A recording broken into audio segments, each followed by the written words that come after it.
Jake, Nick. there's two 6-year-olds, okay? And they've done some pretty interesting things on the internet. And they were doing things that I definitely was not doing at the age of 6, which leaves me with the question, what were you doing at 6? When I was 6, I was running around outside playing Pokemon on my Game Boy Color. I was absolutely not scheming ways to get my name out there to join FaZe Clan like this first 6-year-old that we're looking at today. Yes. So what exactly did he do? Well, there's this gentleman. I don't even know if he qualifies to be gentleman status. I don't know what the age requirement for that is. Can I see your ID, sir, to be 7. a gentleman? 7. Okay, 7. Yeah. Okay, so this young child, essentially by the name of RowdyRogan, it appears that he has come forth and admitted, and I'm assuming that his PR person, aka probably his mom, has a lot, like, essentially told everybody that, you know, all of these ploys to get banned on Warzone were staged, all in an effort to join a gaming clan FaZe, if you're familiar. Yeah, so this was in an effort to win FaZe's competition of creating a viral video. So he got in contact with the developers of Call of Duty to help stage the live banning when he was live on Twitch. Just to get his name out there, create some hype around it, and get people talking to win a FaZe competition. I mean, honestly, Yeah. crazy scheme for a 6-year-old to come up with. I never would have been thinking like this when I was 6 years old. So it's just incredible to me, like what's going on with the youth these days. Do you think that he had like his box of Crayolas out and he's like, how do I get into clan FaZe? My plan, and the P is backwards.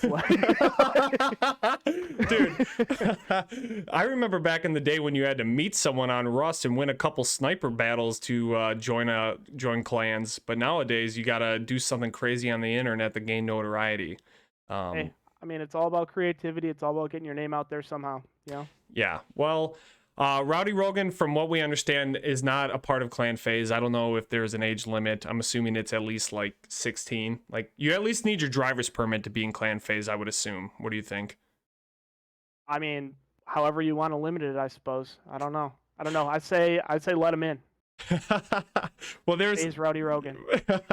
You heard it here. Now listen here. Twitch TV, RowdyRogan.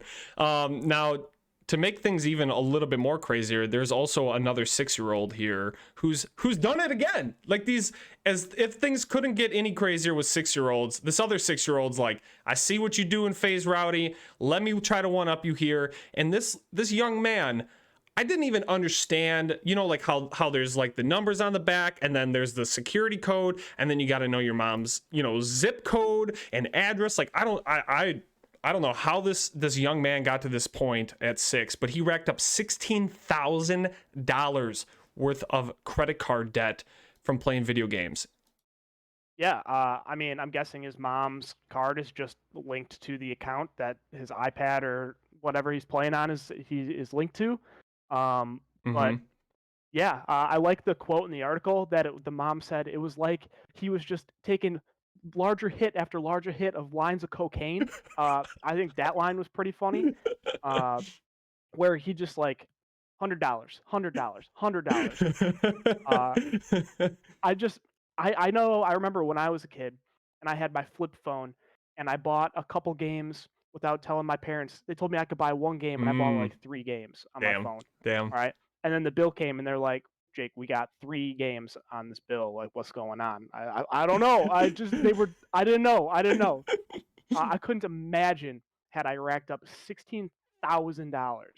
Yeah. What my parents would have done, especially like in this article, the lady's got to pay it. Like, they're not gonna help her out in any way, which is madness. But what would your parents have done to you, Nick, had you spent $16,000 on their credit card? Oh, I to be honest, Bert and Dina, my parents, great people. I truly have no idea. I don't even know where they'd begin. Like, I think you have to apply for some form of identity fraud or probably bankruptcy immediately after that. Could you imagine the conversation that the gentleman, you know, that worked for the bank, you know, probably doing some form of like like $16,000 transaction. What's going on here? They're spending it all on this like Sonic game. Like, what? Probably the conversation. Hello, ma'am. Is this you spending $16,000 on the Knuckles Super Spike Runner shoes, ma'am? And she's like, what are you talking about? And then this really great part of this article here is that after it all went down, right?